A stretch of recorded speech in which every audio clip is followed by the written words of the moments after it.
Hello. Holly, I know she's up in here. I see two viewers. See two viewers already. Oh, Monica. Monica got here first. What? And then Hey, Holly. Hi, Holly. Monica. Wow. Okay. I'm gonna have to do this because I I have have all my these YouTube. banners showing me that we're live. Yeah, I have it on YouTube and I have Hi. it on Facebook on my phone. No, YouTube's on my phone, Oh, Facebook on dang. my laptop. So. Good job. I'm still trying to get my computer to catch up to Sorry. let me share stuff. Hello there, Holly. Nice to see you. Hey, Hey, Patrick. everybody. Hey, Kara. How's Did everybody? everybody get their Slurpees? You guys, I fucking manifested that shit. Every machine, this was the first time, like, in years where the Slurpee machines were working. Like, every flavor. Yay. Manifested. Hi, Dasha. How you doing? We're just hearing about Slurpees today. It's a big day. Because normally people like make the memes about I don't go to McDonald's, but they always say the ice cream machine don't work. Every time I've ever Yeah. been there, that bitch works. Now, if you go to 7-Eleven, I could never get a Slurpee. They're always water as fuck, and I'm like, why are they never ready? One of So the favorite jokes that I have on the internet is when somebody drove up to the drive-through and says, "Hey, I'd like a cocaine McFlurry," and the McDonald's person goes, "We can't do that. You know the machine's broken." shut up. Oh my god, that's good. That's funny. Let me share.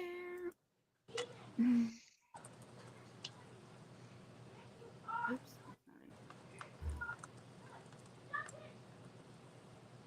No, what the heck? What am I doing? And that's great, Anna. Simple. If simple's going your way, that's a good start. Yes. And the more you recognize those things, those simple things going your way, then they'll grow and get bigger and bigger and bigger, and it'll be big things that go your way. Yep, snowball rolling downhill, people. Not that there Mm-hmm. are many snowballs here in Virginia where it's 95 degrees. Yeah. Because some French asshole put DC on a swamp.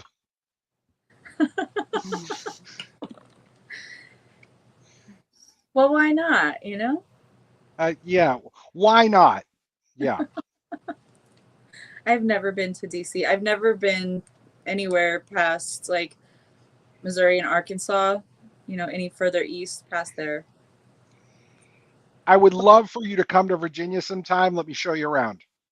I I can would love introduce you that. to my store owner, give you a tour of DC and whatever monuments you decide you want to see. There are plenty. Well, yeah. Yeah, there are one or two. But the great thing is all the big museums are free. Like the zoo's free because they're all Smithsonian's, and the Smithsonian's don't charge any entrance fee.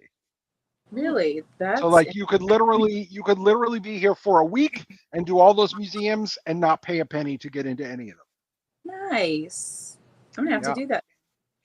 Yeah, when I used to work downtown, I used to go out onto the mall where you can see the Washington Monument on the one end and the Capitol building on the other end and just watch people. They'd walk by the FBI building and say things like, "Hey, I think this is the FBI." You know, and, and you just be like, "Yeah, I think you got that right. It's only in every other movie." Like, yeah, I think you figured it out. Oh my gosh. Or they'll want to pet the security dogs in front of the buildings, and it's like, yeah, that doggy's working. You probably shouldn't do that. Yeah. Oh my gosh, that's funny. I like people watching. My Oh grandparents yeah. do like that's their favorite pastime, and we would always go on vacation with them, and we were with them every weekend. And we went to the coast every weekend. In California, we lived close to the coast. So Yeah, we would just sit and watch people walk around and skateboarding and, my papa calls it watching the totally idiot. worth it. Yeah, totally worth it. I mean, Yeah. that is free entertainment right there. Yeah, it What I is. used to do when I used to work in this tiny little town called Occoquan, I used to work at a store there before that store went way downhill, but that's another story entirely. Um, we used to have a first story balcony on the store where I used to work. And what we would do is we would watch people try to parallel park. I like that. That was entertainment right there because it would take people 5 or 6 times to try it again, and then eventually they'd give up and drive off and be pissed off. I'm really good at I've reverse always been a parking. phenomenal parallel parker, so I I was really gonna say enjoy I'm watching. super good at reverse parking and I can parallel park. But I can reverse park in one fucking motion. Like the men in my apartment complex watch me as they're already on their 10th time trying to go forward and backward into the one They don't fucking know. space. And I'm Yeah. just like, dude, I'm literally shorter than most of you. And I was doing that shit in a big ass Tahoe for a while. But yeah. Heather, I'm not talking about your parking. We didn't laugh at you that much. It was just the one time, hon. Oh gosh. These are my confessions. All right. Oh, you're gonna be singing for us now. I'm a She gets you in jukebox. the mood watching. I know, watching her live. She's always been that way. I'm just like, oh, I love this song. Oh God, I remember that. Some songs aren't even here in a while, and I'm like, fuck, okay, girl, I forgot about that shit. All Thank you right. for Yeah. singing it. I like to leave people at work an earworm. Like I'll sing part of a song and then leave for the day. Then the next day somebody will come in and be like, "You asshole!" Right now, that shit was Yeah. stuck in my head. Right. Exactly. There's Miss V talking about And we were just talking talking about about you. she summoned her.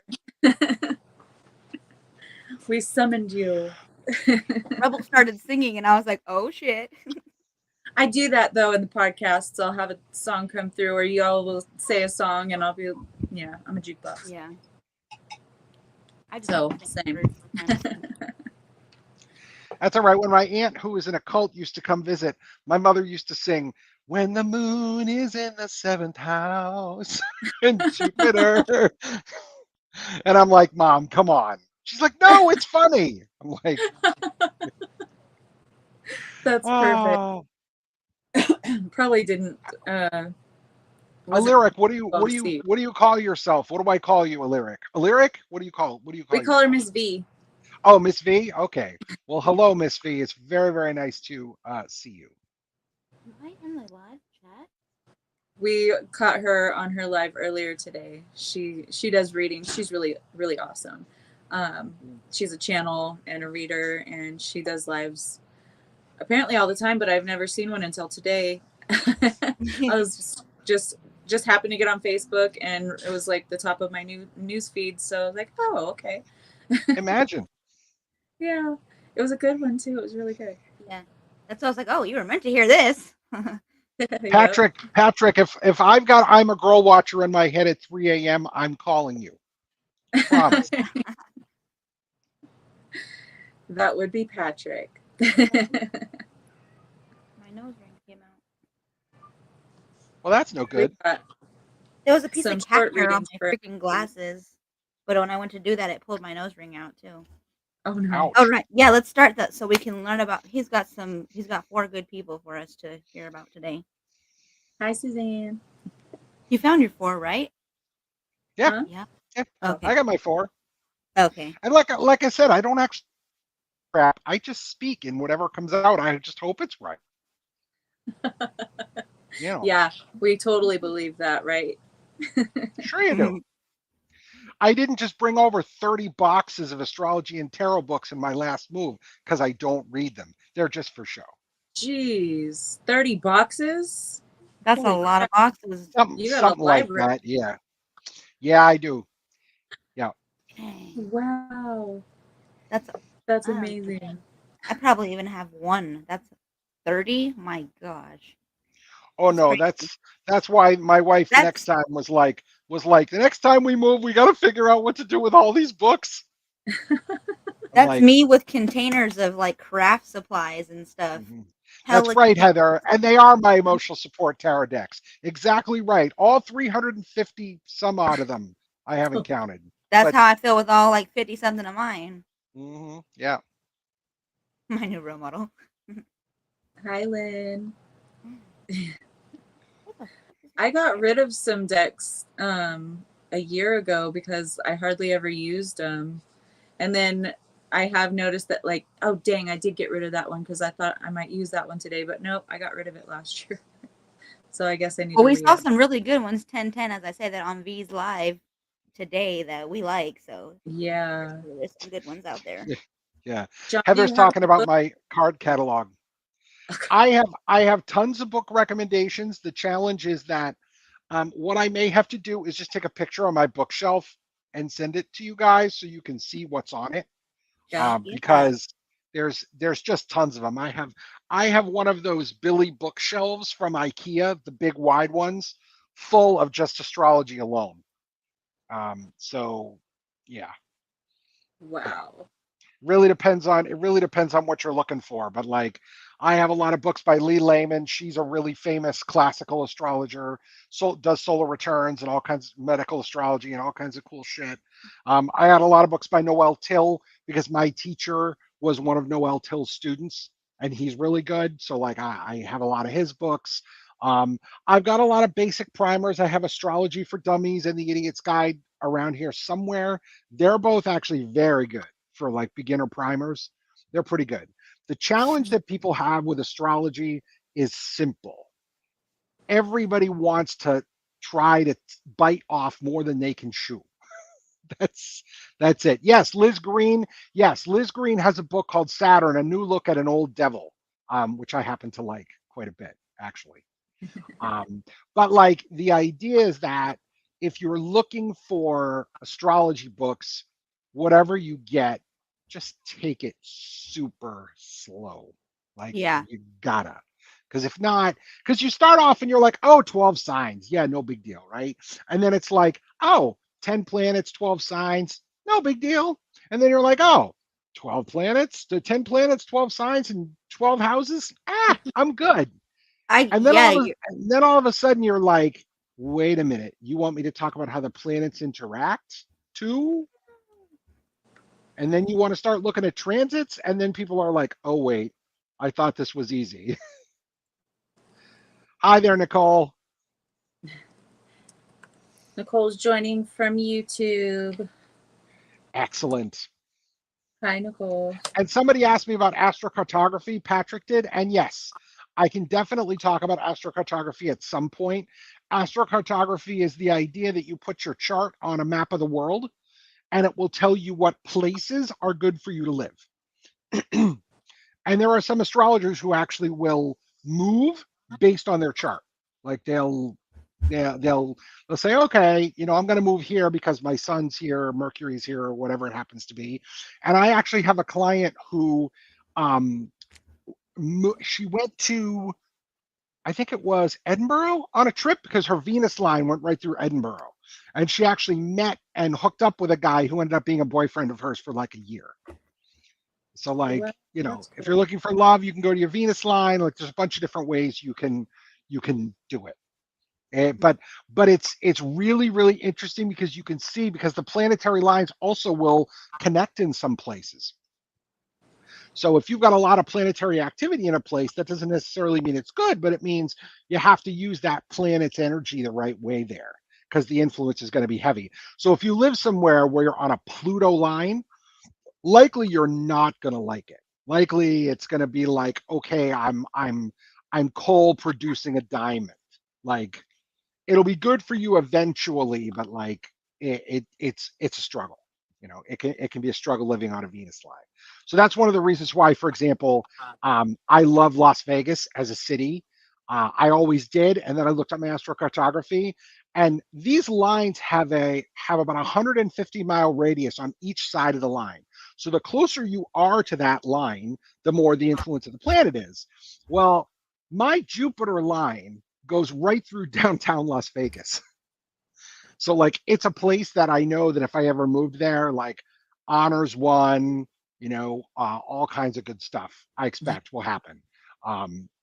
But Jupiter is also the planet of excess and waste. So likely it would probably be too much work and I would probably be burned out because I'd probably try to do too much. But yeah.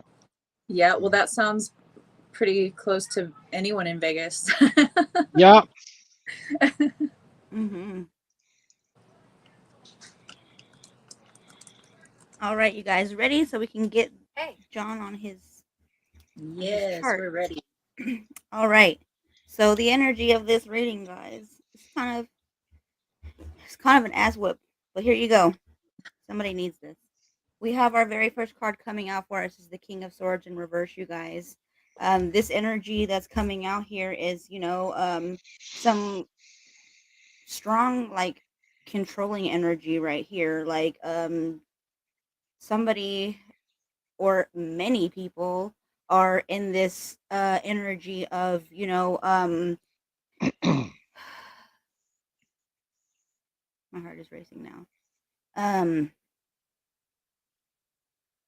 just mean, mean energy. Like, I feel like my heart is racing, but I feel hot. Like, are you raging with anger? Are you like, do you have this adrenaline going through you? Like, um, it's just strong energy of um trying to control shit, and people need to let shit go, um, because you can't control people, you can't control situations.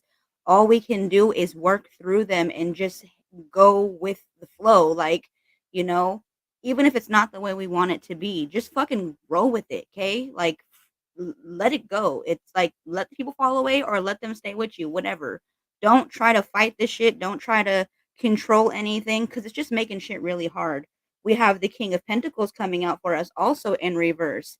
And this is just more, I feel, of that same energy of, um, being greedy, being controlling, like I said, just even like maybe money issues because it's pentacles. Like, maybe you're having financial issues, so you're trying to do shit out of lack mindset. So it might be low vibrational shit, but you're just like, hey, I need to make some money or something because maybe it's just you're not seeing what you want to see, or you're looking at everybody else around you and it's making you angry because they might be in their season of abundance and winning, and you're not. So it's making, you lash out at people, or, you know, be abusive and hurtful to people. Um, because we also have coming out for us jealousy. We have cult leader coming out for us, and these are really fucking some ugly energy right here, you guys. Like, for the cult leader, do you want people to follow you blindly? Are you mad when people, you know, don't resonate with you or don't align with you, or just flat out, don't agree with shit? Like, we have free will, you can't control people. You can't be out here um making people drink your Kool-Aid, Let people do what the fuck they want to do. Um why do I feel so shaky? Is it all my sugar? No. No, I think it's the energy that I'm feeling, but oh my god. But it's that jealousy energy, you guys, that's I coming mean, out. there Like, are Slurpees involved. I, yeah, there's but I also have greens and I have water, so but you guys, I it's jealousy. It has to be. Like, somebody is going through it. It could be multiple of us. But we have to stay in our fucking lane, you guys, okay? Like, mind your fucking business, okay? Um let people do what the fuck they want to do, okay? We have Ten of Pentacles coming out for us. So look, it if you start doing shit like for yourself and you mind your fucking business and you don't worry about other people, you don't compare yourself to other people, you don't try to control situations because those are fucking blockages for you. Divine timing, okay? Trust the shit. So let all that shit go, and then you're gonna have this happy shit coming for you. That broke energy that you had coming out right here, where you're trying to fucking do shit out of lack energy that's not working for you. Like, um, it's telling you, let that shit go because you were really being fucking reckless. You were really fucking out here, you know, doing shit from some low vibrational energy just because you're just like, hey, this is going to be the way. There's enough people out here who are probably new enough into this shit. I'm, still new. I feel like I'm only been awake for 4 fucking years. So it's like there are people out here who are still learning shit every day, constantly waking up. But there are people out here who are trying to scam people too because they don't know what they fucking know. A lot of people don't even know. Like, you can seriously put people in downward spirals or really fuck their shit up with these people out here, especially if they are gullible or naive or they just don't know and they want something to believe in. which is actually funny because V literally said earlier, stand for something or fall for fucking anything. Like, you fucking find what it is that you believe in, find what aligns to you. Okay? So that way you're not out here fucking doing reckless shit, fucking, being in lack energy, trying to create, trying to scam people, because then you're fucking building that shit for your fucking self. And our bottom of the deck fucking energy is the same shit. You're stuck in the fucking past. You're stuck in this lack mindset. You're not realizing, like, look, we're moving fucking forward. Okay? This is fucking the age of fucking Aquarius. Shit's fucking falling off. Everybody's masks are falling off, okay? Like, you can't hide this shit anymore. You also can't deny who you are. So if people are out here holding up mirrors for you, see that shit. See who the fuck you really are. Because love and gaslight is coming out for us at the bottom of the deck energy for that same shit too. So it's like that's more energy of you out here spreading your love, but you're really not who the fuck you say you are. You're out here gaslighting people, making them feel like they're fucking crazy just because they're like, wait, I don't align with this. This isn't me. This doesn't resonate. But motherfuckers, I know. Like, no, you can't do that out here in the name of love and light, okay? So, like I said, when these things are falling away from you, when all this stuff is happening for you, just let that shit go. Stay in your own fucking lane, okay? Because that Ten of Pentacles energy is trying to come to you. Stop blocking yourself, okay? Stop, like, aligning with shit that really isn't for you, okay? You're being in the past. Let go of that shit, okay? Because there's a bright fucking future that wants to come for you. All right, I love you guys. Rebel's turn. Or are you reading, John? No. Nope. Okay. Mine's going to be short too. All right. Love you guys. Bottom of the deck energy on the Moonology Oracle is a new romantic cycle begins with new moon in Libra. This has been coming out recently, guys. We've been talking about some of y'all are getting new love. Some of you are getting new love in the way of romance. Some of you are getting it in the way of new pets, grandkids being born, children being born, friends coming into your life, spirit, soul family, that kind of thing.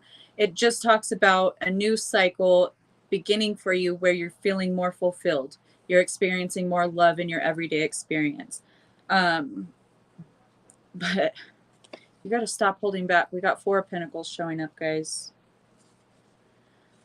And we have the Judgment card right behind that. Bottom of the deck energy. It's time to step outside of your comfort zone. It's time to let the old die, let it go to bed, and for yourself to be reborn, okay? You're having a rebirth. But as long as you continue to allow these things from the past or these lower vibrational frequencies or traumas and avoiding your healing, whatever you're doing, as long as you're holding on to that shit, you're not going to be able to step into the new. You're not going to be able to, be resurrected from what's dead, done, and over with into the newness, the fullness of who you truly are. Okay. It's a time for healing with the balsamic moon showing up. And then we have you and your loved ones are safe with new moon and Cancer. Both new moon energies, guys, keep that in mind. New cycle. We just talked about this, but you have to let go of what's gone before you can enter your new cycle and truly manifest the fullness of your creations. Because whenever you're holding on to this shit from the past, you're not being present.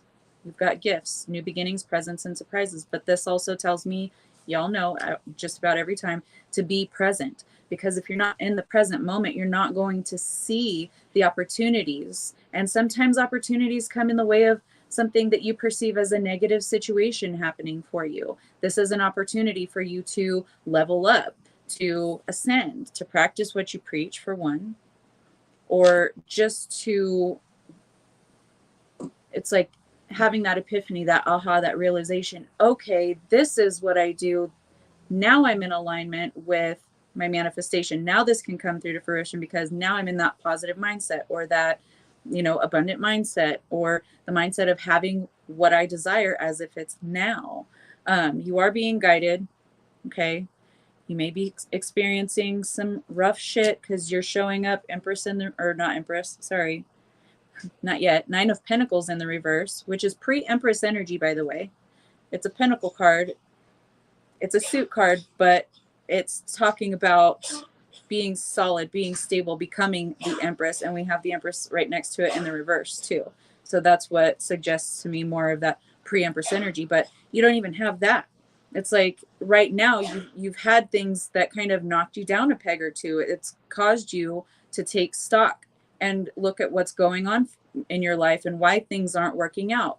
Why, whenever you put your energy into this thing and you're expecting this outcome, why is it still backfiring? Because I've done everything I'm supposed to do to manifest. I've visualized my outcome. I've aligned my energy to, well, what is that shadow energy that's hindering you? That subconscious or that unconscious belief or behavior that is causing your manifestation to fizzle out before it can come to its fullness. Okay, so if you're being knocked down, if you're experiencing things that aren't allowing, you know, this situation or this relationship or whatever it is to move forward, it's because you're being placed in the present moment so that you can see where you need to make changes, where you need to let go of things, where you need to heal, with transparency cards showing up, seeing through another's false mask. So you may be experiencing some turbulent energies because of other people. And you're, you know, I thought this person was genuine. I thought they were this, that, and the other. But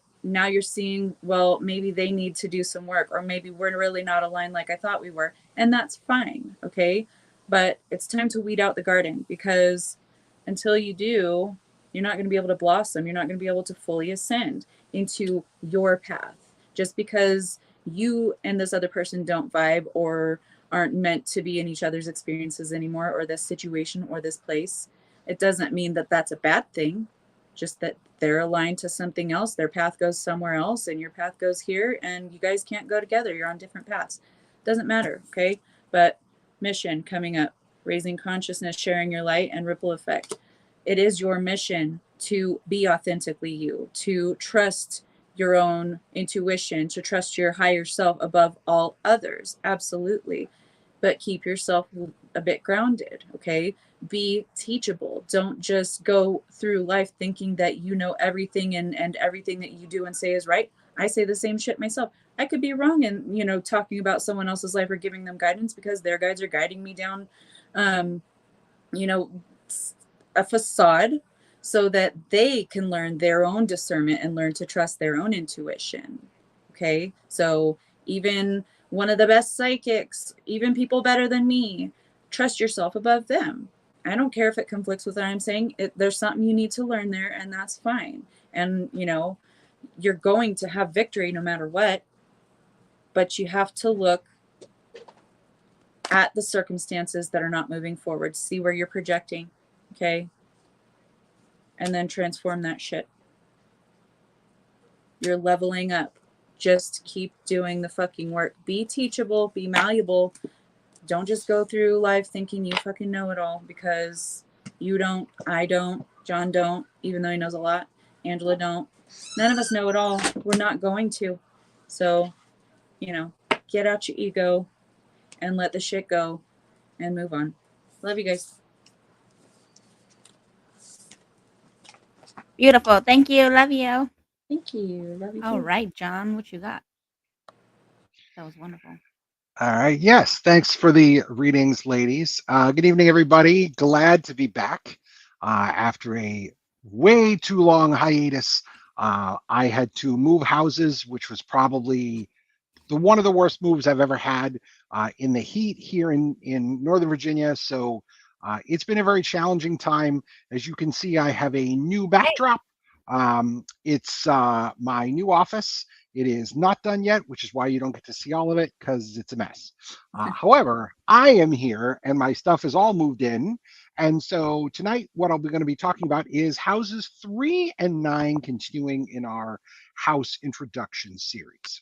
Okay, so to back up a little bit, what we're going to do briefly is we're going to discuss, once again, planet signs and houses and how they fit together. So the idea is that the planets are the what. They have the job to do. They are the energy. They provide the energy. They always are doing the same job. No matter what sign a planet's in, it's doing the same job. The signs of the zodiac are the how. In other words, how a planet is doing that job. Sometimes it means it's going to do it better. Sometimes it's going to struggle. Sometimes it's going to be awesome. Sometimes it's going to be weird and different. Depends on the planet and the sign. The house, which we're going to talk about tonight, the houses are the where of astrology. In other words, in what area of your life would I expect this to come up?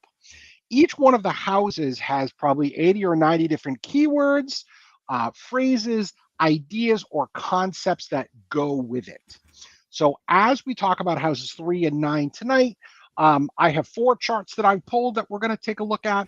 The first 2 charts actually have the sun in the 3rd house, and the other 2 have the sun in the 9th house. So we're going to focus on those tonight. I hope you find them interesting. Sadly, none of them are serial killers, but there it is.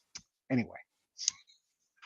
All right, so let's talk basics of what the 3rd house and the 9th house are. So, as a review, houses below the horizon on a chart, 1 through 6, they're called our personal houses. They mainly have to do with us and our personal experiences. Above the horizon, houses 7 through 12, they are what we call collective or impersonal houses. They're the ones that deal with our interactions with other people. And so the houses themselves, each house is on an axis, which is why I'm doing 2 in a night.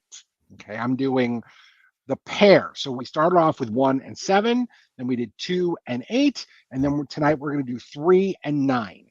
That axis, as you're going to see, is very important. And if you know something about the one house, you can usually figure out some things about the other house. Okay? Now, each one of the houses has a flavor to it. So what you're going to find is that the 3rd house has a very Gemini flavor to it because the natural ruler of that house is Gemini. In other words, a lot of Gemini stuff is going to go in there, right? The 9th house has a very Sagittarius flavor because the 9th house is naturally ruled by the sign of Sagittarius. It may not be in the charts we're looking at tonight. In most cases, it's not. But that 9th house has a very Sagittarian flavor. So we're going to talk about what that means in both cases. So, of course, as always, happy to take questions as much as I can answer them. You guys are really good at asking complicated questions where I have to say, well, it depends, and we should talk about it later. So I apologize in advance if I have to do that. But 2 houses in a night is already a lot. So let's talk about house number 3. Okay, so I'm going to put up the first chart just so you can see where the houses are that I'm talking about. Let me see. Share screen. Okay.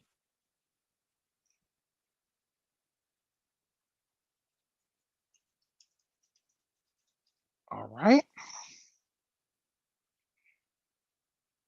Okay. So I am for some reason having trouble sharing my screen, but that's okay. So what I'm going to do here is let's talk about 3 and 9 first. Okay. Our 3rd house of the zodiac has a Gemini flavor to it. So if you know anything about Gemini, this is going to sound familiar. So what kinds of things does Gemini do? All right. Gemini, first and foremost, rules communications. So people with planets in the 3rd house will often deal with things like conversation, informal discussions, small talk, gossip is often a 3rd house concept. Okay? The 3rd house also rules our immediate environment and how it shows up in our life, meaning where we live, who we live with, and anyone who's around us often. So, for example, the 3rd house represents our neighborhood, our neighbors, again, people who live close to us, our acquaintances, anyone who you would consider a relative, like, there you go. But especially your siblings. So you're going to find that in the 3rd house, you'll see how you deal with your siblings here, if you have any. What is interesting in my particular case is I actually have Chiron here, and Chiron is the asteroid that is the wounded healer. And what's really interesting about Chiron is that I have Chiron in the 3rd, and in a lot of places, Chiron is where you're wounded and can help other people. So for me, my wound is really my older sister. Like she and I never really got along. And interestingly enough, she's a Gemini also. I just find that particular fact interesting. But she and I were very close in age. We were about 18 months apart, and we had a lot of strife growing up. And so the challenge that I had with her was that she was older, but because I was a guy and I was raised in an Italian, Italian American household, in some ways my parents deferred to me, and I think that pissed her off, which I kind of get. Okay. But the third house rules anything involving our brothers and sisters. One of the other areas we can absolutely mine, it's like gold in the third house, is K through 12 education. That house is going to talk a lot about how you dealt with primary school, anything from nursery school to high school. Anything in there is considered part of the third house because Gemini also deals with facts, your ABCs. What are your state capitals? What are your multiplication tables? Like, what are the basic facts that you need to survive? How do you learn how to write? How do you learn how to do math? Remember that Gemini is a Mercury ruled planet. So this stuff is going to sound very Mercury too. How do we solve basic problems? How do we communicate with people? I think a lot of people would say that their high school experience alone was a good experience on how to communicate with people. So primary school is a great thing for the third house for you to look at. Local travel. So when I say local travel, I mean anything in your local commuting area. Now, here in Northern Virginia, our commutes can get kind of long because we have terrible traffic. People want to go into DC or they want to try to go to Richmond and it takes several hours and it's kind of nuts. But the idea with local travel is, am I commuting? Am I doing errands? Am I doing repeated short trips? So what are some of the places that would fit into the third house? Your local coffee shop, your local 7-Eleven, um, your um, your neighborhood police department, like if you have to go there for any reason, your laundromat, anything that you do locally that you can drive through your favorite, drive to your favorite restaurant, like if it's local, all of those places, like you can do all of that. That's all third house stuff. And I want to be clear on this. This is stuff that you are intimately familiar with and comfortable with. This is the ice cream store that you've been going to for years. You know, this is the business that's owned by your friend down the street. Like these are places that are close by that you go to often. Now, because this house deals with local travel, it also deals generally with transportation, especially anything involves your local commute. I don't know what I So, did. oh, I I, I think I I clicked don't on know something. either, but oh, okay. I see the, okay, I there was you go. trying to do something and I don't how do I make it go away? Oh, okay. Kristen, I what do was, I do? I was like, wow, that's a great link, Thank but you. I okay. was like, I got it. my bad. Um, I'm sorry, John. that's all right, no problem. So the idea is that um, local trips, right? That includes not just your car, that includes buses, that includes commuter rail, that includes subway, that includes monorail, that includes any local travel stuff. That's all part, and transportation is all part of the third house. Now, because we also deal with in the third house anything involving what we call the mental body. So this includes your ability to understand, your intellectual ability, anything that's a mental connection for you, problem solving, any facts that you remember. The third house deals with facts, it doesn't deal with opinions. That's the big difference. We'll talk about that in the ninth house. But like the third house deals with the facts as they are, in other words, what exactly happened in a given thing. Brainstorms, any kind of practical thought. Like I said, facts and figures, all of those things that you can measure quantitatively, those are all part of the third house experience. But again, remember that it's things that are local to you, that are interesting to you, that you've done potentially a bunch of times. It definitely is part of the third house. Now, as far as technology goes, our older technologies television and radio are considered part of the third house also. They transmit, receive a signal, you receive the signal at your house. These days, of course, it's a little different because a lot of people don't use television through the air anymore, right? Um, and a lot of people don't listen to actual radio. It's usually satellite radio these days or podcasts or whatever. But television and radio are part of the third house for that reason, because it involves information transmission and reception. Finally, the idea of information storage and capacity. How much do you remember? If you think about the human mind as a library, okay, there are some books that you go to all the time and you're like, oh, I grabbed this and I know right where that book is. And then there are some where you're like, hey, I took that once in high school and I don't remember that. And so I got to go look in that book, and the book's all dusty, and then you got to brush it off, and then you got to go through and you got to figure out. Um, that's part of that information storage and capacity is also part of the third house. So all of that stuff is going to be third house stuff. So I often talk about house nouns, people, places, things, and ideas that deal with the house. So one of the best ones I can think of for you, honestly, is the library, your local library. As a kid, I would go to the local library all the time, pick out books, read books, whatever. Now, what was really interesting for us in my house is that we had one air sign, one water sign, one fire sign, and one earth sign. Like there were four, and each one of the kids was a different element. And so my older sister, my Gemini sister, she would go and she would take out like 10 books at a time. She would read like 15 pages of each of them. She wouldn't actually read a whole book, like that just wouldn't happen because she'd get bored. And then my mother would get super pissed because she would turn them all in late, and then my mom would have to pay the late fees. Oh my And gosh. that happened all the time. But it's My like, this is a kids, third house idea. we just went to the library last night. And the baby got her first library card, but my daughter and my son, my two older kids, they will check out like 30 books at one time. It's Mm-hmm. crazy how much my kids read.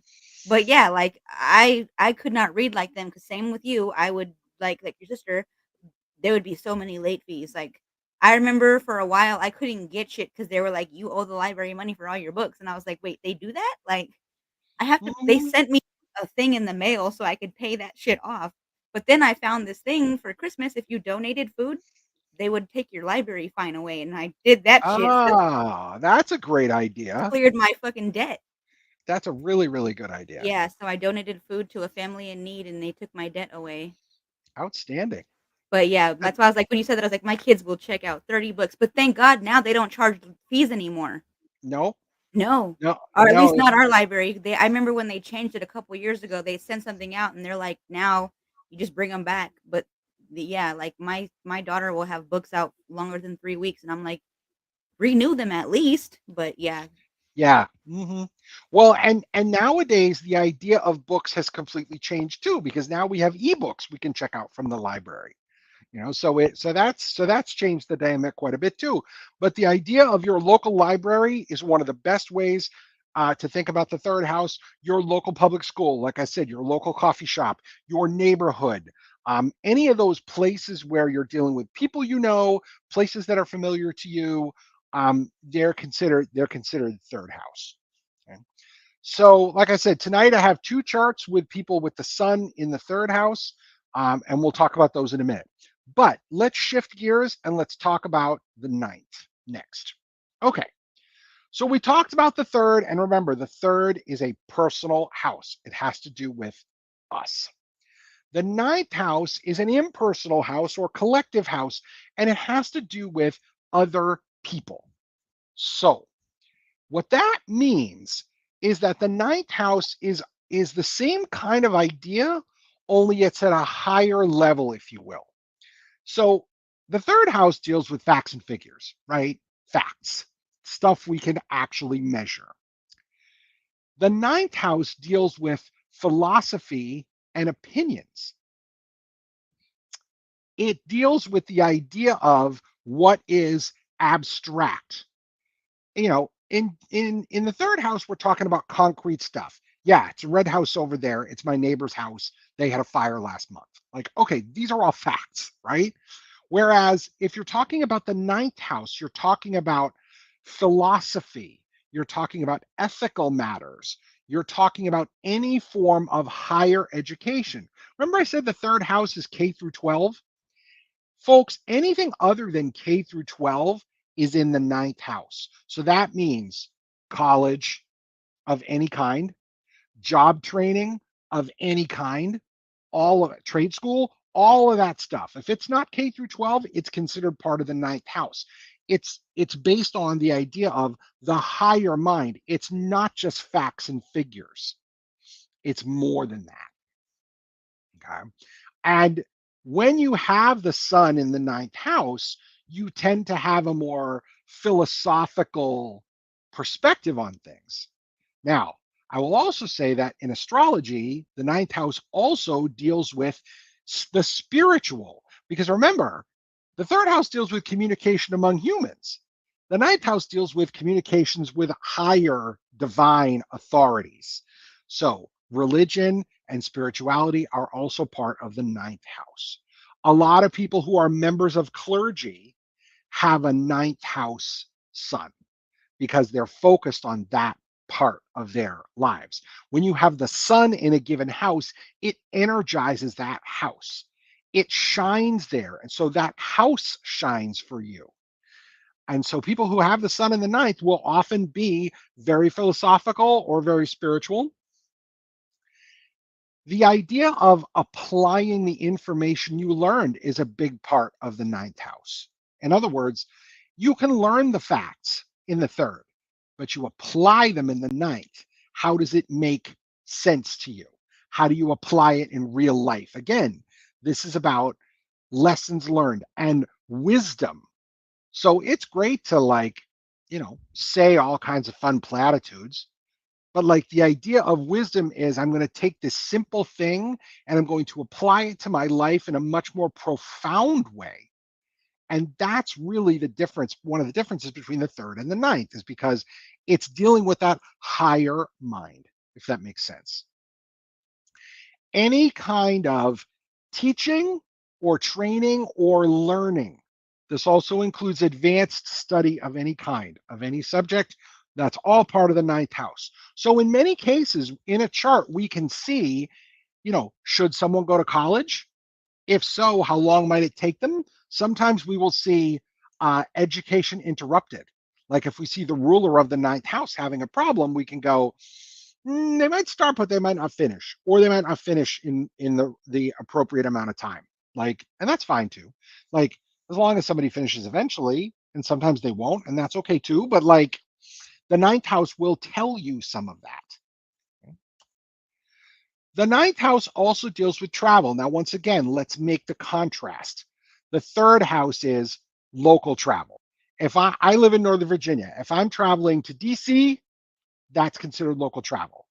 Any place I can be in under a couple hours is typically local travel. So to me, I could get as far as Richmond. I could get as far as Baltimore easily. I could probably get as far as Delaware in 2 hours. Okay, that's your third house stuff. It's stuff that's familiar to you, right? The ninth house deals with places that are not familiar to you. The ninth house deals with long journeys. Are you going to be somewhere for more than 2 weeks? Are you taking a trip for a long time? That's considered a ninth house trip, not a seventh house trip. Because remember, the whole idea of the trip is different when you're there for a long time. If you're there for a week and a half, that's one thing. But if you're in a place for several months, to me, there's something you got to learn there. And it's on a higher level. It's not just facts and figures, right? It's more about how to be. One of the examples that I use is I lived overseas in France when I was in college for a year. And that was incredibly important for me and for my overall kind of education. And Heather, no, jail is not a ninth house trip, hon. That would be the 12th house. Good thought, but no, jail is the 12th, incarceration. But we'll get to the 6th and 12th eventually. So I'm not gonna start that here. But yeah, not jail. No. Any trip of longer than 2 weeks, any trip overseas, any trip where you have not been there before, any trip with um, a spiritual idea behind it. If you go somewhere because you feel like it's a pilgrimage, the idea of a pilgrimage is the ninth house. So if you feel like you're being driven, if the divine is kind of pushing you to go somewhere, folks, that's a ninth house trip. That's not the third house. Now, after you've been to a place once, then a lot of times it goes into a third house trip. It'll be like, okay, you've been there before. But if you go there again for a long time, it can certainly be part of the ninth. The ninth house also deals with anything that is foreign language, foreign cultures, foreign people, foreign travel, anything having to do with trade and export and import. And because the ninth house, remember, it's got a philosophical slash spiritual side to it. So when you are overseas, you see and meet and interact with people who are different from you. And that's the big difference. The ninth house gives you that perspective. It gives you the perspective of, hey, they're not the same as you. You do things differently here.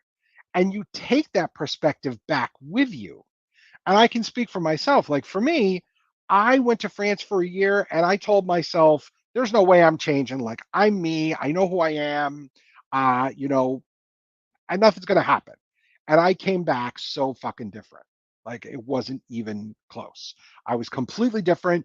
And honestly, it was a positive. It was all positive. But like I was not convinced that I was going to change at all. And being overseas for that long changed me. So a ninth house trip is a place that has some kind of spiritual significance. It's for a long time. You've never been there before, or you're going there specifically to interact with people of a foreign culture. Like I said, especially if you haven't been before, those are ninth house trips. Um, and I actually have my son in the ninth myself, and I'm bilingual. I'm a member of clergy. I have an advanced degree. I'm pretty much a ninth house sun guy. Like all of the things in the ninth, a lot of those, I'm part of it. You know, I talk about ethics all the time. Like that's all ninth house stuff. And because I have a part of my overall makeup. Now, one of the other things about the ninth house is humor. You may find people who are very humorous also as part of the ninth. So you may see that also. Um, One other thing I'm going to say about relationships is that we've talked about the seventh house being the house of long term relationships, right? Well, the ninth house actually represents the second marriage. So if somebody gets married, gets divorced, and gets married more than a second time, you look at the ninth house to see like what's the second marriage going to be like. And so that's really kind of interesting to look at so you can see the potential. In some cases, the second is not better than the first. It just kind of how it goes that way. But honestly, it's definitely something to look at.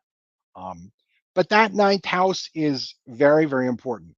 Now, the other thing I'm going to mention, and again, this is a little bit brain melting, so I'm just going to throw it out there, and it is that there are things called derivative houses, which means if you turn the wheel and you make the second house the first house, or you turn it, you make the ninth house, whatever house, you're going to get different results. And you would look at the ninth house in your personal dasha, not the synastry, not the synastry. It would be in your own personal. Um, and so there are ways that you can use the houses as derivative houses. So let's say, for example, that your spouse is the seventh house, right? If you make the seventh house the first house, if you turn it all the way around, then the eighth house becomes the second house. It's my partner's money. The third house becomes the ninth house, and then it's how my partner communicates. and so on and so forth. So, like, I know we're not going to go there because I know the houses themselves are complicated, but those are called derivative houses.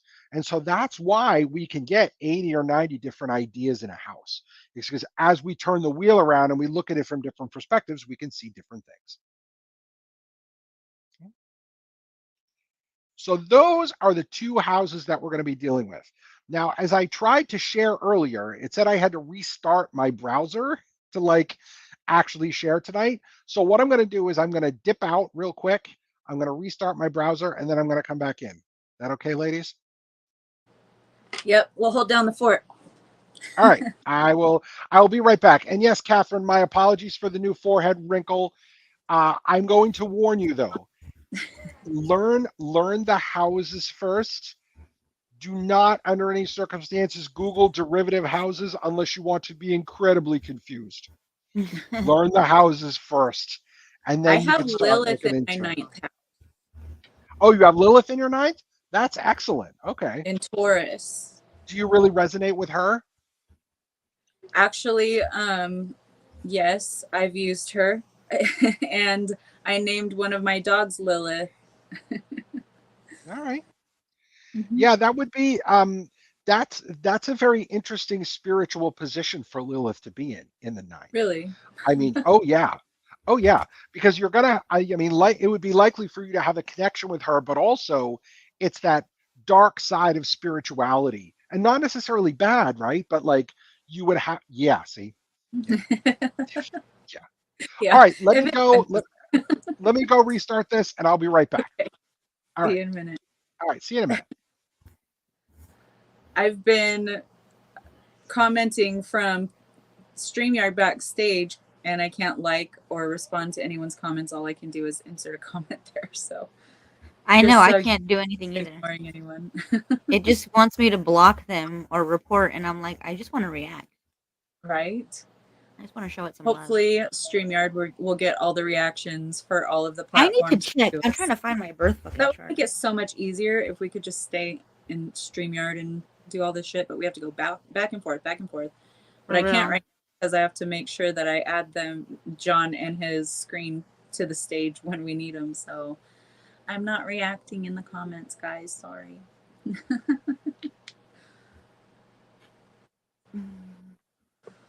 Oh, your Lilith is in the 8th. And Kara's too? Damn. Nachos. Nachos. I want Ooh, that nachos. sounds Catherine, good. you're always making me jelly with your nachos. Angela, send me your birth info, beloved, so I can memorize your shit. Who says this? Kara Oh, said that. you're gonna memorize my shit? I'm sending it to you right now because I don't even memorize my shit. That's why I'm like, wait, I need to check. That is so cool, Brandy. You're gonna have to teach us some shit now, like, at our get together. Brandy Hey, drove through Colorado for the second time, guys, and she didn't even stop to say hello. So get her. No, I'm kidding. She was wrong part do of your the thing, state. Twitter. I know, right? Right. Do your thing, Facebook and YouTube. Right. How dare you? I was like, well, maybe you can take the scenic route on your way back up because you can get to where you're going right up through Wyoming. And when you come up through Wyoming, you have to go right through where I live. So that would make it more feasible for you to visit me taking the scenic route. So tell Johnny it's already been decided. Brandy is coming to visit me in a couple of days whenever you're done with the Hopi and learning. And then you can teach me some shit. I love you, Brandy. Love you. Have We fun. accept all your love from Hopi Land. Send them our love too. Oh shit, John's been back here. I don't know how long because I've been talking. Oh, my bad. I was not even looking up. Sorry, John. It's okay. I have to go out again and come back in. So no worries. It's Okay, fine. I'll be right back. all right. Send me your bank info, beloved. I'm the king of Zimbabwe and want to send you gold. Steph, I love I've him. had people send messages to me like that, but also, fuck, who was it? I think it was some famous person, they're like, "It's me. I've been in jail. Can you help bail me out? When I get out, I'll give you money." And I'm like, "The fuck?" Like I'm dumb enough to fall for that shit. I might have almost bought a chicken, motherfucker, but I'm not about to fall for that. Okay? Okay. Wrong one. You learned your lesson from the chicken fat lady. Oh wow, Lori. All the fun stuff wrapped up in moving. Try not to try not to overwhelm yourself, dear. We love you. We're glad you're here. Wait, I only fuck with those Arabian princes. Sorry. Oh, there he is. Okay, he's here. I was reading the comments. Got all. Come on. Oh shit. Now my computer was trying to catch up, so I clicked it again, and then it finally caught up and then kicked you out. Okay, here's the. All right, here we go. I am finally, there we go. Thank you very much. All right, ladies and gentlemen, our first chart tonight is Walt Disney. I'm sure many of you are familiar with him. One of the reasons I picked him is because he has a third house sun. So let's take a look at that. So we will show it to you here. So you're going to see my cursor on the sun right now, okay? And you're going to notice it's there in the third. You're also going to see two other third house planets. You're going to see Mercury in Scorpio. You're also going to see Uranus in Sagittarius there. So both of those, okay? Now, we Oh, talked I found about where some, it's we at. you, It's in the 10th house. you found your what? My Lilith, it's in the 10th house. Oh, in the 10th? Oh, okay. I don't know what that means. Well, you and I should probably have a private conversation about that one. Oh, no, because they were just saying where their Lilith was. But Oh, okay. is that a I bad was going to thing? say if no, if you wanted Oh, interpretation, it probably no. means that Lilith would be a very public part of your life. Oh, yeah, no, I just know Kristen was just saying it, and that's why I was Yeah, like, I hers is fucking in the found it. ninth. Yeah. All right. So if we look at the third, we're going to see the sun in the third. Now, remember, the third house deals with things like communication and things that are familiar to us, but also siblings. So one of the reasons why we often think of Disney, Walt Disney, is because he started Disney with his brother. Okay, his brother Roy, they started Disney together. When you have the sun in the third house, you may find that someone has a greater affinity for their brothers and sisters or their neighbors. In this case, Walt Disney went into business with his. And so you're also going to see, for example, Mercury in Scorpio, very intense placement for Mercury, but again, it's in the house of communication. So Mercury is very comfortable there. And I'd say Walt Disney overall, say what you will about him overall, but like he was a pretty damn good communicator. He got his ideas across very, very well. He did have some intense opinions about things, which you're going to see with someone who has a Mercury in Scorpio, but it's there in the third. And so his communicative ability was definitely there. What is even more interesting, though, is if you look next door, you're going to see the sun and Uranus right next to each other. Okay, the sun's job is to shine, right? Uranus's job is stimulation. Uranus wants us to do things differently.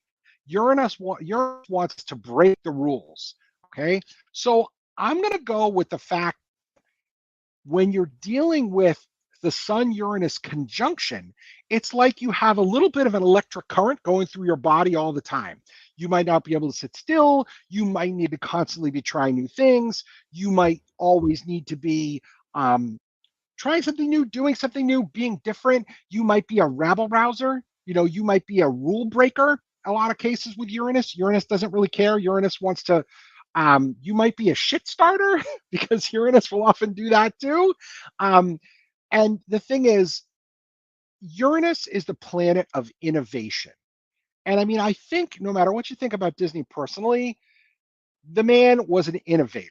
Like he knew in his heart what people were gonna like. Okay, and he did a lot of things that were very very different and cutting edge.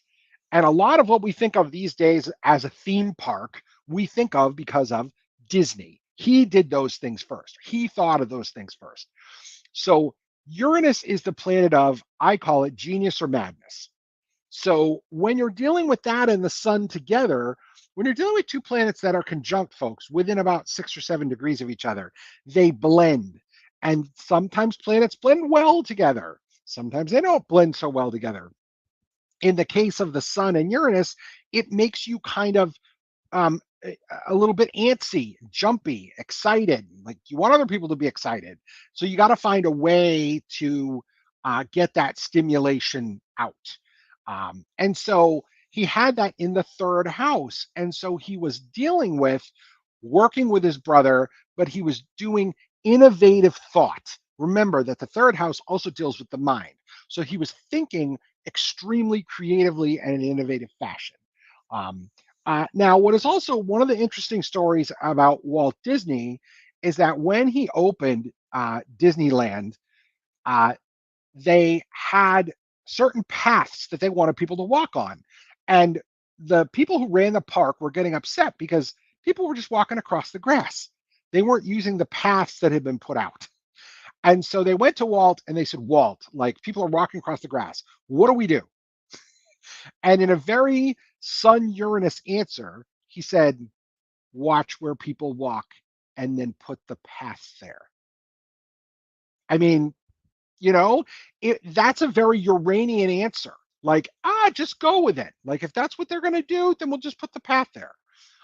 So you're dealing with somebody here who had a very, very innovative, cutting edge kind of mind. And again, it's in that third house that focuses on siblings. And you notice that his theme parks are all built in neighborhoods. Like it's not one park. It's this neighborhood, this neighborhood, this neighborhood. Like interesting that he has the sun in the third, he has those planets in the third, and yet it all comes back to neighborhoods for him, which I think is super interesting because it allows him to make different little parks inside of one big park. And even then, you see it. You see the focus at. So if you've been at Disney World, you also know that they have an extensive transportation system. The whole idea of a monorail was Walt's idea. Walt loved trains. He actually had an engineer build a human-sized train that they could sit on and ride on, that he could take kids on, and it went through his house, ladies and gentlemen. Okay, he was a huge fan of trains. He loved the train system that went around the Magic Kingdom. He was a huge fan of the monorail. They have a huge bus system if you've been to Disney World. Like transportation is a big part of Disney. And again, when you see someone with a third house focus like this, you shouldn't be surprised. Now, again, we have Uranus in the third, cutting edge communication. Okay. He actually almost created for the city of Los Angeles a monorail system. He actually put a plan together to create a public transit system that was cutting edge Uranus for the city of Los Angeles. It didn't actually happen, but he actually did it. Um, Steph, as usual, you are asking very in depth questions. Um, and no, I think that would to answer that would probably involve a larger discussion of this particular chart. So we're not going to go there now. However, I think it's fair to say that this was a very innovative communicator who brought transportation into everything he did, works, started his business as a family business with his brother, and then made sure that everything he kind of did was cutting edge. You can always rely on Steph for those ones. Mm-hmm. I know he's our smart ass. He keeps Rhetorical. Of course it was. Of course it was. And Josh Benjamin, I don't agree at all with your interpretation of the Jupiter Saturn conjunction. The Jupiter Saturn conjunction is not a kingmaker, not at all. I don't agree with that. So Jupiter Saturn conjunction that he has in this case would definitely defer to the Saturn side because Saturn is in Capricorn. Jupiter in Capricorn is in fall. So Jupiter is going to struggle here. it means that for him, his family life, his fourth house, was very structured, and it was hard for him to break away from that. Um, so yeah, I don't necessarily agree with that interpretation, but I will say that Jupiter Saturn conjunction is extremely important in this chart also. But since it really didn't have anything to do with the third house, I didn't mention it. But yeah, you're absolutely correct about that. It is important. Anyway, so this is Walt Disney again. Steph, thanks for that very penetrating question. We'll just go with that. All right, so let's take a look at our next person for tonight, who is Justin Bieber. Hmm.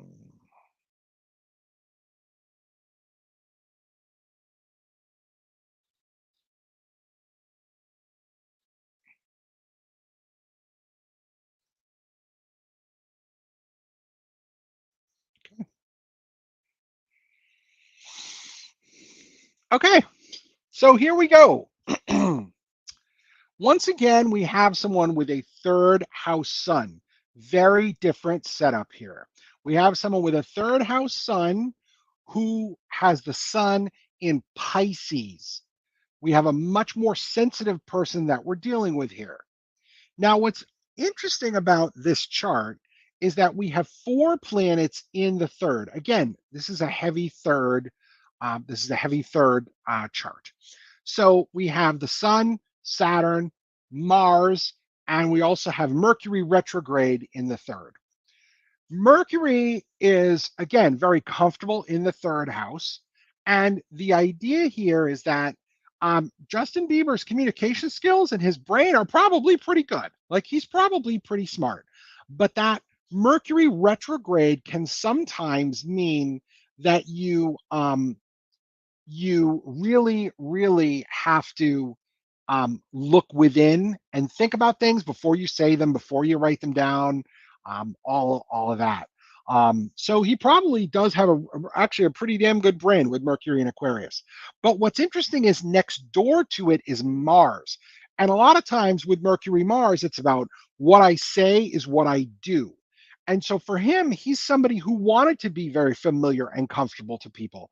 And likely he wanted his music to help people, even though that's not usually how people start off. That was probably part of his intention. That Mars in Aquarius, when you see that, you always ask, how can I help? Now, I would be interested to know if he has any siblings. I didn't do the research on that one. So I would be interested to see kind of if he has any siblings, and if so, how he dealt with them. But in any case, we have the third house sun there. So once again, we know that his a lot of his life is going to be focused on communication. But again, we have the sun in Pisces. Oh, he has a little sister, Susan. Thank you very much. Okay. So likely he gets along pretty well with his little sister. The Sun Saturn conjunction there is kind of like a wet blanket. So a lot of times you're going to see Saturn and the Sun together, and it's kind of a downer. Saturn is a tough position to deal with when it's connected to the Sun in any way. Oh, okay, he helped care for her. Okay, so he had an obligation, Saturn, to her. That makes a lot of sense. There's a tremendous sense of responsibility with Saturn. Saturn in Pisces is very, very challenging, folks. I'm not going to lie, because Saturn is a boundaries planet and Pisces is the boundless ocean. So, like, you try to put a boundary in the ocean. I have Saturn and Pisces. It can be hard to deal with. It can be hard to draw boundaries for yourself. It can be hard to maintain them with other people. I was just Also, crying to Rebel about this yesterday. mm, Was I sorry. fucking not, Kristen? It's hard. Saturn in Pisces is very, very hard. And people born, any babies born now, Saturn is still in Pisces at the moment. So you'll have a set of Saturn and Pisces babies. But I will also tell you that when you're dealing with Saturn, Saturn spends about 2.5 years in a sign. So I mean, for you to have the same Saturn sign as somebody is not that it's not that much of a stretch. I will also say that my goddaughter actually has Saturn in Gemini like but I'm about 30 years older than her. Like I had it the last time it went through Gemini, and she had it the time after. And Saturn has about a 30-year cycle. So like we both have Saturn and Gemini, but hers is much later. Anyway, but when you're dealing with Saturn and the sun together, like I said, it can be kind of a wet blanket. It can give you a strong sense of responsibility, but it can also make you feel like the weight of it is um, is kind of heavy, you know. So as you're looking at this one, again, a very, very different feel, but still a heavy third house. And, again, somebody for whom communication is going to be extremely important. And as we found out, he had a little sister. He took good care of her. Like, again, not a surprise. He felt a Saturn obligation to her, and Saturn is connected to the sun. So makes a lot of sense, folks. Okay. Let's take a look at our third person tonight, which is MLK.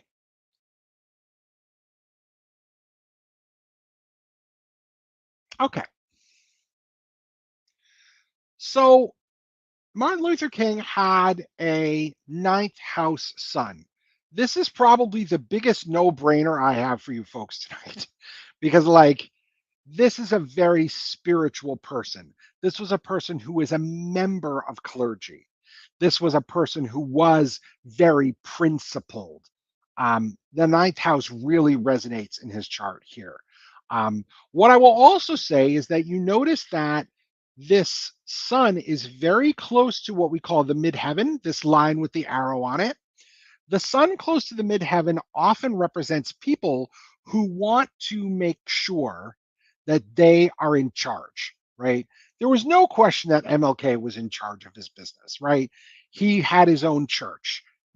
He was very, very, very, very well spoken, and he was very spiritual, and he connected with the divine extremely well. With a ninth house sun, that's exactly what you would expect. Again, not a no brainer here. Now, as an added bonus for this one, we also want to look at the ascendant, which is Taurus. MLK had a Taurus rising, which means that he was a guy who was not prepared to give up. Like, probably stubborn as the day is long. And the ruling planet of the chart, um, because he has Taurus rising, is Pisces, is Venus in Pisces.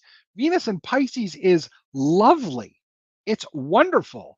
And that ruling planet is in the 11th house of, you guessed it, folks, group leadership, which we will talk about in a month or so. But the 11th house is the perfect place for the ruling planet of this chart to be. And it's in Pisces. Pisces is a service oriented sign, ladies and gentlemen. So you see the ninth house sun, but you can also see the Taurus rising and how that Venus and Pisces really, really resonates, especially being in the 11th house. But remember that the rising sign is how we look at the world. So he looked at the world as a place where, hey, we got to focus, we got goals, we got to get there, even if it's long term. And yes, also, Dasha, the moon is also in Pisces in the 11th as well. Moon and Pisces folks tend to be rather intuitive. And no matter what you want to call it, if you called it divine inspiration or whatever, I'm sure he was quite intuitive also.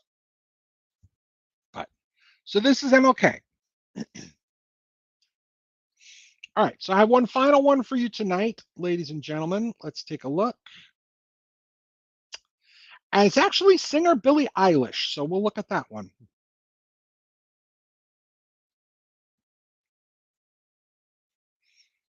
All right. Heavy ninth house in this one, folks. I mean, we're talking Pluto, Venus, the Sun, and the South Node, and also Chiron. All of these. Sun and MC and career oriented, yes, Steph. If the sun is close to the midheaven, then it's likely someone wants to be in charge, which is very interesting. It's likely someone wants to control their own destiny, which I completely get. A lot of people who are CEOs or people who own their own businesses have the sun either close to the midheaven or close to the ascendant. That's usually a pretty common thing. But the first thing I want you to notice is the ninth house focus. So once again, this is a person who could be very principled in how she loves and what her values are. Remember that Venus is the planet of values, connected to the sun. So at heart, she's kind of a people pleaser. She wants to please, and I'm sure that's true in her personal life. But she also has Pluto and Venus conjunct. Those two are anything connected to Pluto gives it a lot more gravitas, gives it a lot more seriousness, gives it a lot more power. And so for Billie Eilish, one of the first things I would say to her is, hey, listen, you need to be very careful with your relationships. You need to make sure that the people who you value you for the right reasons. This is the chart of someone who could get involved with people who are interested in only for their money or for their fame. It might not necessarily happen, of course, but with um, that, you're talking about somebody who could have some very, very powerful relationships, make or break style relationships. Again, Sun in the ninth, likely she's a very spiritual person. She wants to connect with the divine on likely a higher level. She's likely very principled overall. But you're also going to notice that she has that upside down horseshoe right next to the sun, which is very interesting. And it's very, very close. That upside down horseshoe is called the South Node. And the South Node in astrology is the place where we are comfortable, but we can't stay there. Okay. It's kind of like sitting on the toilet. It's comfortable for a while, but eventually, if you want to get anything done, you got to get up. Right. So, as you're looking at this, keep in mind that this is a person who is likely very connected to the metaphysical, spiritual world, but someone who really needs to focus on the third house, which is where, and this is one of the reasons why I like this chart, is because it has a connection to the third with the North Node. In other words, her goal in life is going to be to communicate honestly, openly, regularly with the people in her life instead of keeping it a secret. And so with her, you see that Sun South node, and that would be something if she were my client, I would be asking about that. Like, tell me about how you communicate with people. Tell me about the messages you like to give, the messages you don't like to give. Like, are you working on it? Like that sort of thing. That sort of thing I would definitely be working with her on. Um, but again, a heavy, heavy ninth house. So, like I said, I don't know her personally, but I'd definitely be talking to her about um, her spiritual beliefs, her principles, and find out how those affect her values, Venus, and how powerful she feels as a spiritual being. And that's Pluto also. So I would definitely start as part of a consult with her. Those are some of the questions I would definitely ask.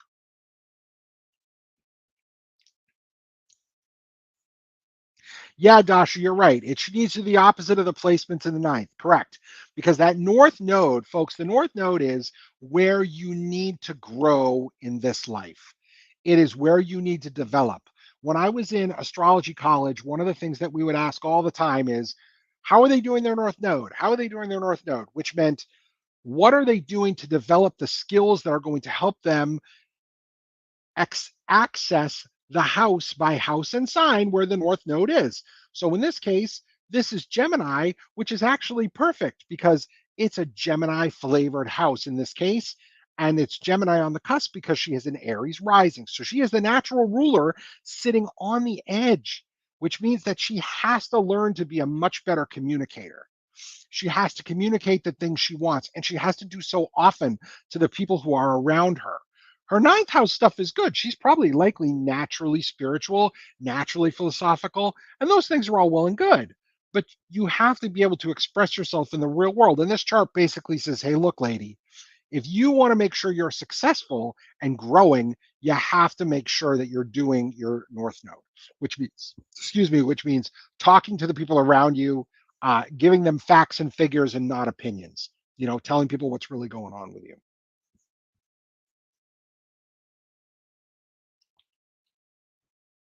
So I will happily open it up for questions about any of the charts we've looked at or anything on the third or ninth house. Yep, and they're called the head and tail of the dragon, and they're not just the lunar nodes, but they are also the plane of Mars, Mount of Neptune, and palmistry. That's yes, yes, hmm Hmm.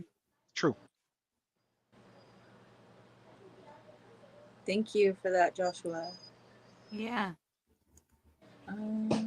Anybody have any questions on anything we've heard Yep, John Josh, are talk correct. about? Rahu and Ketu. Yep, that's what we call them. Yep. That's what we call them. And there are a lot of astrologers who have very, very, very powerful interpretations of the nodes. So if you're interested in looking at a lot of karmic stuff, the nodes are a great place to look.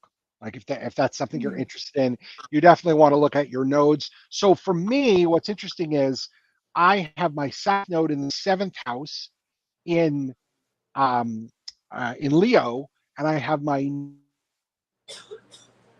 So we've talked about the first and seventh houses already. So the seventh house is relationships. Like I do one-to-one relationships very, very well, and I could just focus on the other, the other, the other, but I can't because I need to develop myself. That's the first house.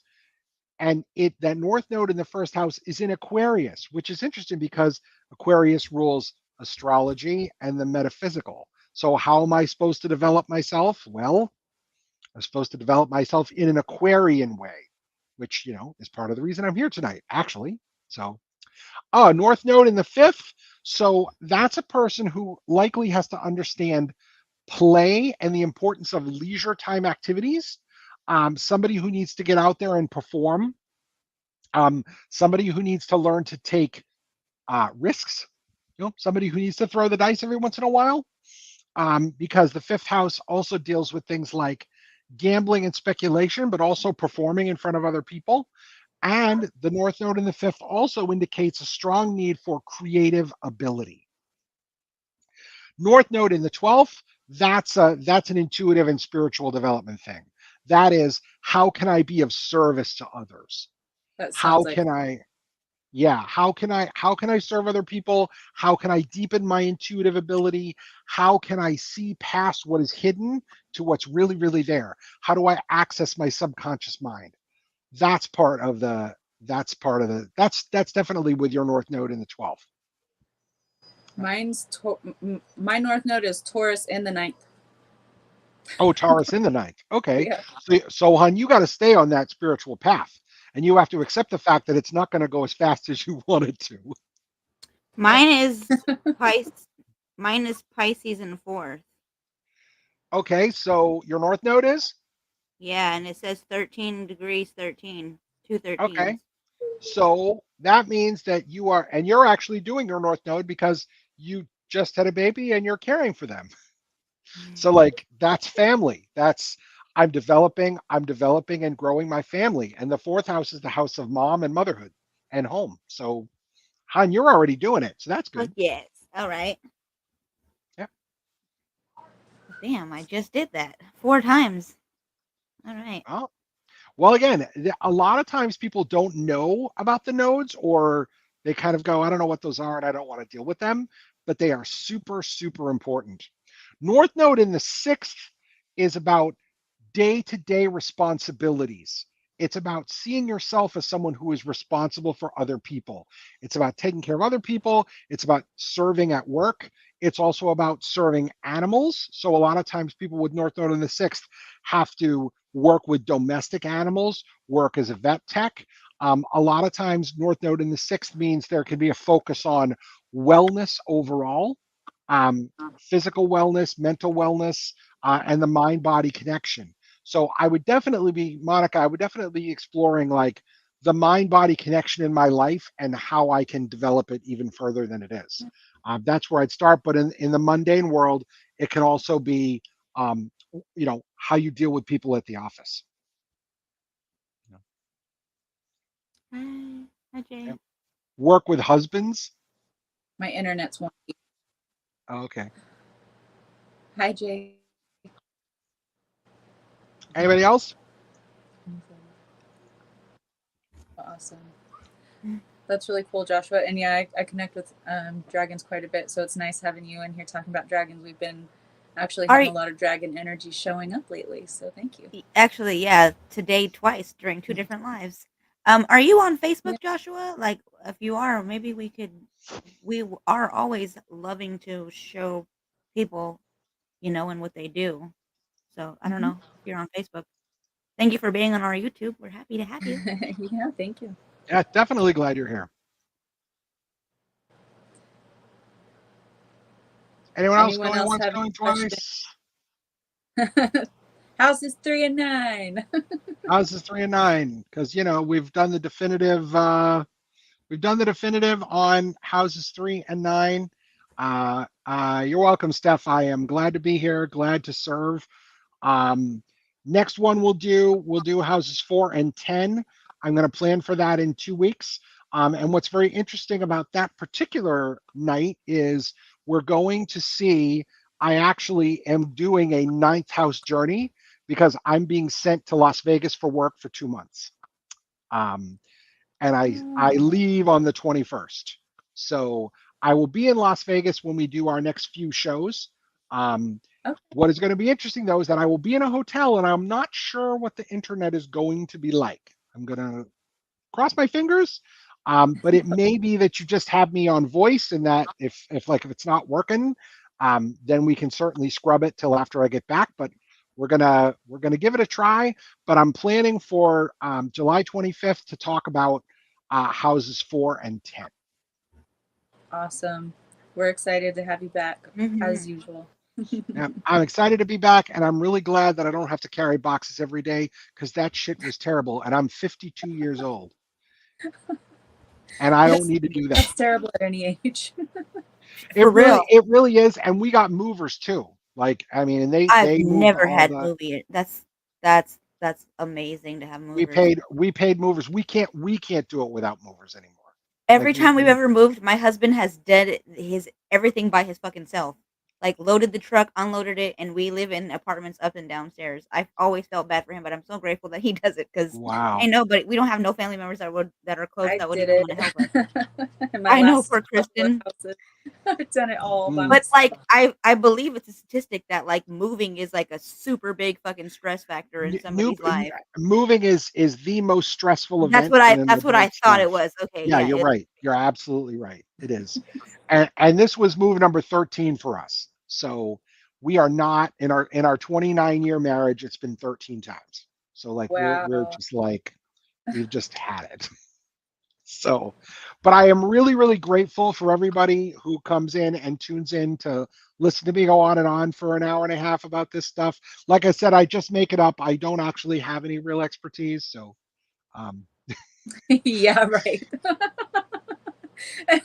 He's full of shit, guys. yeah, I might have made that last part up. Yeah, just a little. You're welcome, Holly.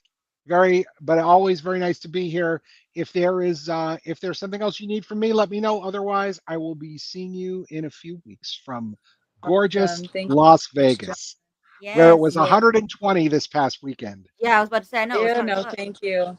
If I ever, when I go to Vegas, I always go and do everything at nighttime, so it's not so hot. But Yeah. Well, sometimes well, it's what so hot. people well, well, what people don't understand is that I actually do have a job that I have to do during the day. So they're like, "Oh, make sure you have, sunscreen and everything." And I'm like, "Guys, I still have to work during the day." So like I'm not getting up at 9 o'clock in the morning and going to a casino. Like I actually have to go work. Yeah. Um, but I'm so looking forward to it. But after work, I am sure I will.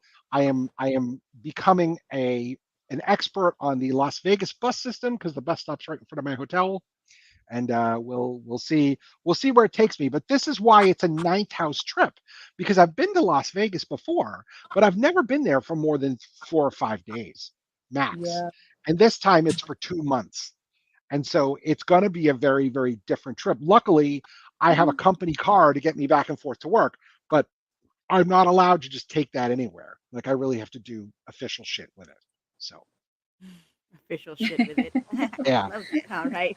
That's true. Well, it's just one of those things where you're like, yeah, okay, I can't go to a casino with it. Like, you know, Mm-hmm. Oh well, c'est la vie. Like I said, I'll buy a $65 bus pass for the month, and I'll go wherever the hell I want and not care. Ooh. So there you go. There Well, you thank you go. so much, John. We very All much right. enjoyed this. I enjoy being with everybody here. Again, thank you everybody for your attention. I appreciate it. And I'll see you in 2 weeks. See you in 2 weeks. Rock on, Yay. people. Have a Remember, good one. you are sovereign. You are divine. So stand in your power and let your fucking light shine. We love you guys, and we'll see you next time. Thank you, guys. Thank you, Love you John. guys. Love you guys. Thanks, everybody. See you guys. Bye. Bye.